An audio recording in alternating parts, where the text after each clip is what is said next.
வணக்கத்தை தெரிவித்துக் கொள்கிறேன். நான் மைக்கில் பேசி பழக்கமில்லை. எனக்கு முதல்ல என் கணவருடைய நினைவுகளை தெரிவித்து நான் பேசியிருக்கேங்க.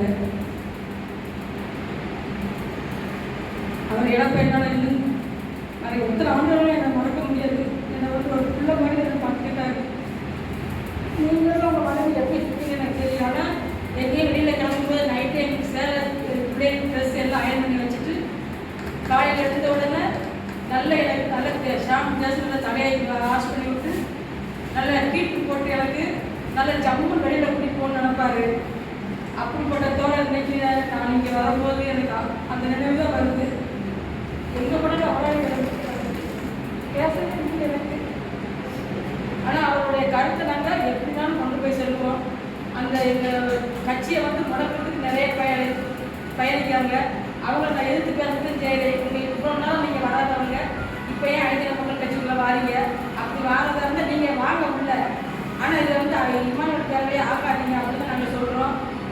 எங்களை கேட்காமையே ஐக்கிய மக்கள் பேரை போட்டு அதுக்கு கீழே ஐக்கிய மக்கள் கட்சிக்கு போடுறாங்க. நாங்கள் அடுத்த தோழர்கிட்ட போன வீட்டுக்கார செல்ல எல்லா நம்பரும் இருக்குது. அதனால் அந்த நம்பர் தொடர்பு கொண்டு இந்த மாதிரி நீங்கள் எங்களை கேட்காம யார் பேர் போடும்போது இமானோட பேரவையில் வேலை செய்கிறவங்க பேரை இமானோட பேரவையில் போடுங்க. ஐக்கிய மக்கள் கட்சிக்கு போடாதீங்க. அப்படி போடுறதா இருந்தால் எங்களை கேட்டு போடுங்க நீங்கள் அப்படின்னு நான் நிறைய தோழர்கள்ட்டையும் சொல்லியிருக்கிறேன். ஆனால் அது ஐக்கிய மக்கள் கட்சி கலைக்கிறதுக்கு நாங்கள் ஒரு காலமும் சம்பாதிக்க மாட்டோம். நாங்கள் பயணிப்பானால் எங்களுக்கு அரசியல் பேச தெரியாது. இன்னுமே கொஞ்சம் கொஞ்சமாக கற்றுக்கொள்வோம். நான் இதிலிருந்து அன்னைக்கு பேசுறதுக்கு இன்னைக்கு பரவாயில்ல மட்டும் பேசணும்னு நான் நினைக்கிறேன். பயணிப்போம் நாங்கள்.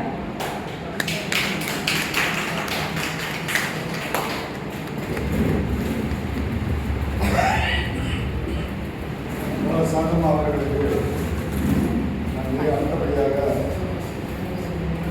அந்தோனிமான் சீகன் அவர்களை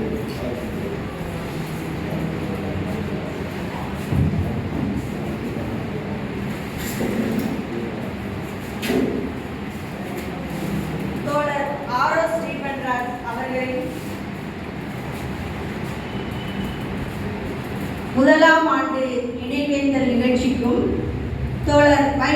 தேவதாஸ் அவர்களின் பட திறப்பு விழாவிற்கும் ஏற்பாடு செய்த நம் தோழமை சமூக நலவாதிகளுக்கு முதல்ல என்னோட நன்றியை தெரிவிச்சுக்குவேன்.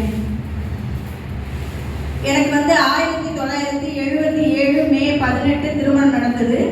என்னை திருமணம் நடந்ததுக்கு முன்னால அவர் பலமுறை என்னை சந்திச்சு என்னை நீங்கள் திருமணம் பண்ணிக்கிட்டா நீங்கள் வசதியான வாழ்க்கை வாழ முடியாது அப்படின்னு சொன்னார். ஏன்னா நான் மிக 4 பேரை கொண்ட ஒரு சிறிய குடும்பம், அதுவும் கிறிஸ்துவத்தில் பற்று கொண்ட குடும்பம். ஆனாலும் நான் என்ன செஞ்சேன்னா அவர் உண்மையை சொன்னதுனால் 1000 பொய்யை சொல்லி ஒரு திருமணத்தை நடத்துங்கள் என்று பல பொய்களை சொன்னார்கள் குடும்பத்தில். ஆனால் இதெல்லாம் உண்மை இல்லை அப்படின்னு சொல்லிட்டு என்கிட்ட சொன்னது ஒரே காரணத்துக்காக நான் ஸ்ரீபன்ராஜை திருமணம் பண்ணிக்கிட்டேன். அவர் உண்மையை சொன்னதுனால அவர் எடுத்த எந்த ஒரு காரியத்திற்கும் நான் தடையாக இருந்ததில்லை. எங்களோட குடும்பத்தை நடத்துவதற்காக அவர் எந்த ஒரு பொருளாதாரத்தையும் எனக்கு தரவில்லை. மாறாக நான் அரசு வேலைக்கு செல்வதற்கு கூட அவரோட போராட்டங்கள் எனக்கு தடையாக இருந்தது. அதை கூட நான் பொருட்படுத்தவில்லை.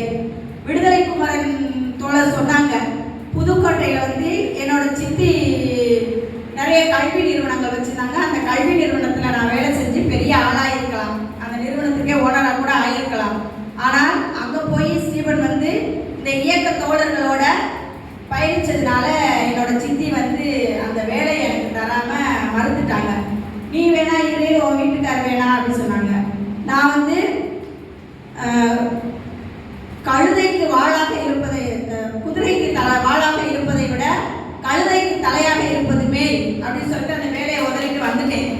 ஆனாலும் நீங்க பல கிறிஸ்துவ நிறுவனங்கள்ல அவர்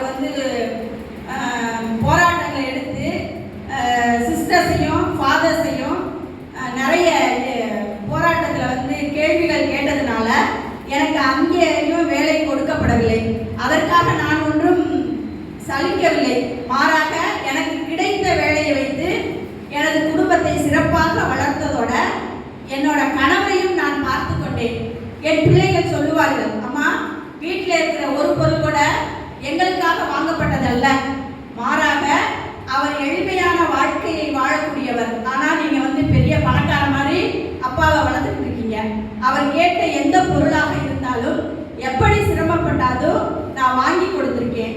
அவர் என்னை பார்த்துக்கல, மாறாக சமூக பணி செய்வதற்காக நான் தான் அவரை பார்த்து கொண்டேன் என்பதில் பெருமிதம் அடைகிறேன். அவர் இறக்குறது, அவர் சீக்கிரமா இறந்துருவாருன்னு எனக்கு தெரியும். 6 வயசு இருக்கும்போது அவருக்கு ஹார்ட் பிரச்சனை வந்துருச்சு. அது லேட்டாக தான் எனக்கு தெரியும். இருந்தாலும் நான் அதை ஏற்றுக்கொண்டு அவரோட பயணிச்சேன். இறக்குவதற்கு முன்னால் கூட வீட்டில் இருக்கிற எந்த சொத்தையோ இல்லை எதையோ எங்கள் பிள்ளைகளுக்காகவோ எனக்காகவோ எதுவும் செய்யலை. இப்போ பிரச்சனையாக தான் இருக்குது. அதே மாதிரி இங்கேயும் எவ்வளோ வேணாலும் அவர் சம்பாதிச்சுக்கலாம். நிறைய போராட்டங்கள்ல எதில் வேணாலும் சம்பாதிச்சுக்கலாம். அவர் குடும்பத்தை என்ன செய்யல, முன்னெடுக்கவில்லை. மாறாக நீ படிச்சிருக்க, பிள்ளைகளை படிக்க வச்சிருக்கோம், நீ வாழ்ந்து காட்டு, நான் போனாலும் யாரிடமும் போய் நிற்காத, உன்னால முடியும் அப்படின்னு சொல்லி விட்டு சென்றதுனால நான் உங்க உறவுகளை விட உங்களைத்தான் நான் நம்புகிறேன். நான் ஏதாவது எனக்கு தேவை என்று வரும்போது நீங்கள் கட்டாயமாக துணை நிற்பீர்கள் என்ற நம்பிக்கையோடு உங்களோடு பயணிப்பேன் என உறுதிமொழி வாய்ப்புக்கு நன்றி பாராட்டி விடைபெறுகிறேன்.